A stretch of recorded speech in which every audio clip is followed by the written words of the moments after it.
or that the journey can't be the destination. Most people haven't driven a Lincoln. Discover the Lincoln approach to craftsmanship at the Lincoln Summer Invitation. See your Lincoln dealer now for exceptional offers on the Lincoln Nautilus and MKC. Tonight, El Paso and Dayton remembering the fallen as both communities gather to heal after 2 mass shootings. The nation left wondering why these incidents keep happening.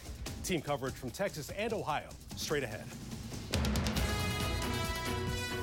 Now, ABC 7 News at 11 on your side. The ladies died, their parents getting shot. Grandsister, my mommy got shot. Grandma, my mommy got shot. They saw things that children their ages, no children in any world should see things like that. Tonight, heartbreak before the healing process. Victims of the shootings in El Paso and Dayton recounting the moments that gunfire erupted. In all, 29 killed in 2 separate mass shootings just hours apart. And tonight, both communities holding vigils to remember the lives lost as law enforcement officials dig deeper to find out why these incidents happened.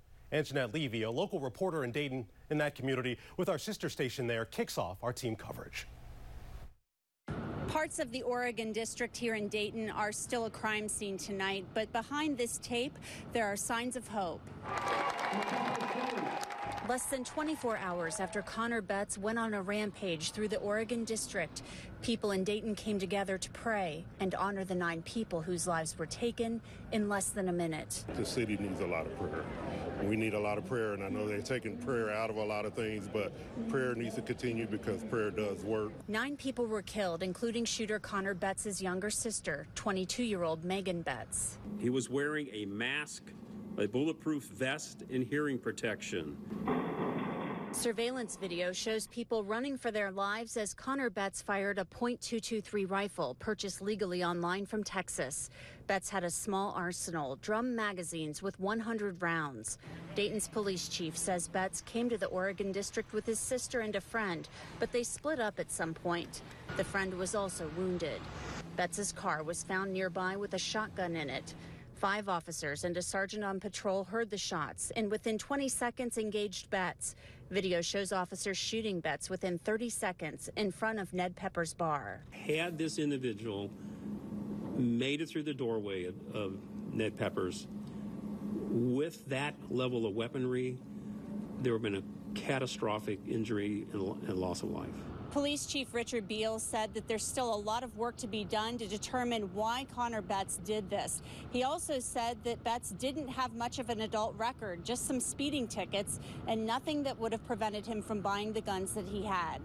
In Dayton, Ohio, I'm Jeanette Levy reporting. As people in El Paso mourn the 20 victims of yesterday's mass shooting, more than 24 survivors are recovering in area hospitals. The alleged gunman could be put to death if found guilty. Joe Galley is in El Paso with more on the investigation and a community in recovery. Take a look at all of these people from all over El Paso. They've come to this baseball diamond just about 500 feet away from the Walmart where the shooting took place. They're gathering here to sing songs and to pray and to stay El Paso strong. People from all over El Paso packed into a small park for a candlelight vigil. It's just about 500 feet away from the Walmart where 20 people were murdered.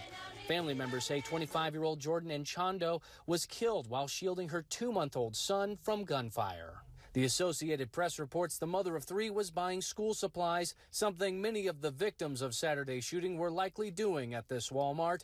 Family members of survivors wait outside hospitals to see if their loved ones will recover. She's in stable condition. My dad is still fighting for his life. Investigators say the suspect, 21-year-old Patrick Crucius, is being cooperative. 3 properties in the Dallas area where Crucius was from have been searched. The state charge is capital murder, and so he is eligible for the death penalty. We will seek the death penalty. Federal investigators are looking at a 4-page manifesto where the shooter allegedly wrote his motivation was to kill as many Mexicans as possible. We're treating it as a domestic terrorism case. Federal prosecutors are looking at the strong possibility that firearms and hate crimes